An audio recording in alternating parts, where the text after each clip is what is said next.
simple. Tapi kalau udah nenek yang ngomong gitu ya kan, nenek ini kan pengalamannya banyak. Tolong neneknya jangan mengarah ke saya. Iya, coba Ustadz Syam aja deh anak muda yang jawab, silakan Di Ustadz Syam. cucunya nih. Iya di cucunya yang jawab, di cucunya. Bismillahirrahmanirrahim. Maka dari itu sebagian ulama memakruhkan potong kuku dan potong rambut ketika sedang dalam keadaan haid, makruh. Tapi tidak sampai haram hukumnya. Kemudian disebutkan bahwasanya apa sih yang menyebabkan orang harus mandi wajib? Salah satu yang harus mewajibkan orang mandi wajib adalah ketika haid. Kenapa orang mandi wajib? Kenapa orang harus mandi junub atau mandi besar? Kenapa orang melakukannya? Karena mereka ingin sholat. Apa yang harus dimandikan? Semua bagian tubuh yang akan sholat.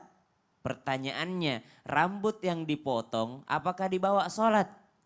Kuku yang dipotong apakah dia dibawa sholat? Tentu saja tidak ada orang habis potong kuku, kukunya dia bawa pergi sholat. Tidak. Tentu saja rambut yang terpotong tidak ikut sholat. Maka dari itu penjelasan daripada Bidayatul Hidayah, kemudian daripada guru kami Buya Yahya mengatakan bahwasanya tidak apa-apa ketika harus memotong rambut dan harus memotong kuku ketika haidnya. Karena hukumnya bukan haram, tapi hukumnya adalah sebagian ulama memakruhkan, sebagian ulama membolehkan. Adapun ketika mandi apakah harus dikumpulkan semua? Maka itu hal tersebut tidak ada keterangan yang kami dapat daripada guru-guru kami, tidak menyebutkan bahwasanya harus mengumpulkan rambut dan kuku yang dipotong ketika haid. Lalu bagaimana dengan orang-orang, apakah boleh memotongnya? Boleh saja, apalagi kalau misalnya harus memotongnya. Contoh, seorang ibu yang harus nyuapin anaknya yang masih bayi misalnya. Dia suapin atau dia harus masak untuk keluarganya. Lalu kukunya panjang dan ini menyebabkan bahwasanya ketika dia harus suapin anak-anaknya berbahaya kuku-kukunya.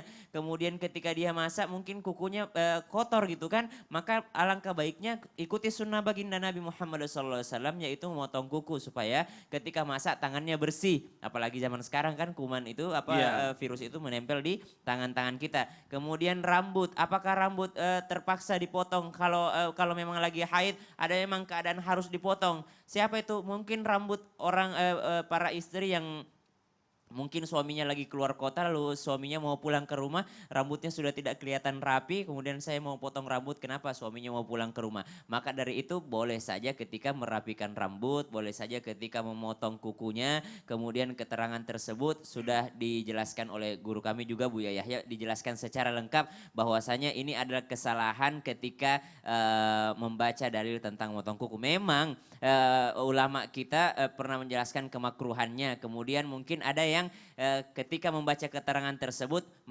mengatakan bahwa semua anggota tubuh harus disucikan karena mereka akan dimintai jawabannya di akhirat. Nah, di sini adalah satu kesalahpahaman ketika memahami bahwa semua anggota tubuh tersebut termasuk yang dipotong. Tidak, semua anggota tubuh yang dimaksud adalah semua anggota tubuh yang akan kita pakai beribadah. Masya Allah. Semua anggota tubuh yang akan sholat entar, maka dia harus kena semua dengan yang namanya mandi wajib, mandi besar itu. Masya Allah, ini kalau misalnya kita nggak boleh menyalahkan nenek-nenek juga. Betul. Nanti nenek-nenek ngambek nih.